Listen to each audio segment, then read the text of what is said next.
There was a man named Dracula.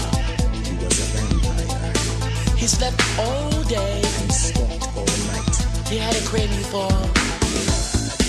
It's been 100 years since Dracula made his move. He's back, he's ready, coming soon. Dracula, you better beware, your time is through. 'Cause him is coming after you. He's coming right now. Get ready right now. Okay, so what exactly are you listening to here? Wait a second. This is Bloody Tears from what people tend to call the Castlevania rap album. Weird hearing this music like this, right? I know, I sure thought so. This is more of a funk album than rap, but hey, it's what people call it. When I came across this obscure album, I had one question. Who made this thing? Like, it's such an oddity I couldn't help but look into who made it to try to understand why it even exists. And let me tell you, there's some obscure names involved, but I think I can add the Castlevania rap album to the short list of things I understand now. First of all, that name.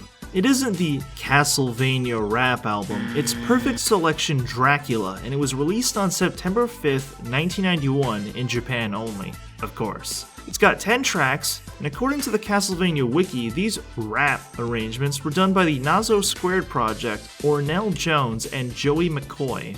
Two of those three names sound pretty not Japanese, which explains why the lyrics sound like they're being sang from someone naturally fluent in English, at least until they attempt to pronounce Simon. This is the first in a series of Perfect Selection albums that were followed by a classical album of Castlevania arrangements into two with rock arrangements.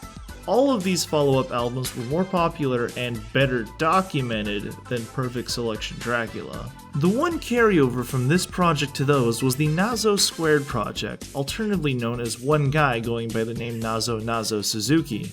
Nazo is alternated between video game composing and J-pop to this day. He worked on Gunstar Heroes, Detana Twinbee, and Yu Yu Hakusho Makyo Toitsutsen, to name a few. Of the three main players, he's the one with the easiest information to come across and the most standard career. Okay, so what about Ornell Jones? So, first of all, Ornell Jones doesn't exist.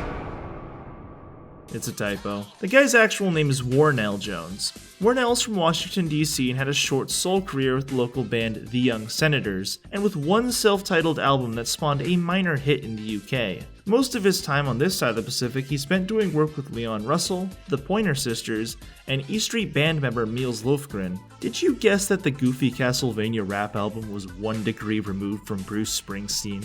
But, as you might suspect, Warnell is much more famous in Japan. He's been a sideman and bassist to many projects and artists over there.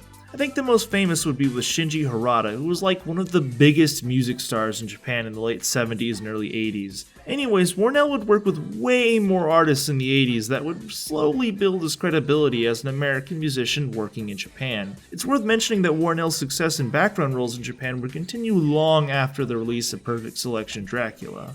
So what about Joey McCoy? It was a bit harder to track down, but I found him.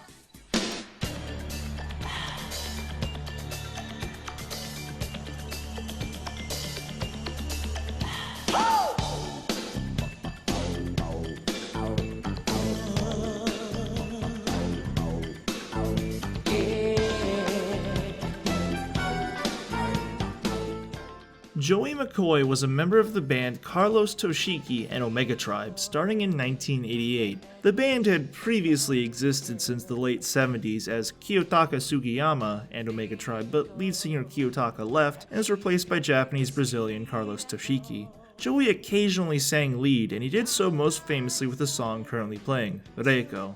And yes, that is Let's Groove's bass line. Joey is an absolute enigma on the internet otherwise. All sources I can find have him dropping off the face of the earth around 1992 after the release of his Joey McCoy and Friends album. I even attempted to put my mediocre Japanese skills to the test and look him up on Japanese Google, but honestly most of what I got was more Reiko. The best I could do was finding this YouTube video of him singing with a description that implies he is dead. But it could just be a reference to him leaving the band. honestly, vague implications are the best I can do. I wish I had more, but it turns out that information on obscure 80s J-pop band members is hard to come by. There's not a lot of information on the album itself. As far as I can tell, it was Nazo Suzuki's project, which isn't surprising since this wasn't his first Konami arrangement album, nor his last. And that's all I got. Hope you enjoyed hearing about some unbelievably obscure trivia. I'll see you on my next video, and if you have any comments or questions, leave them below. Thanks.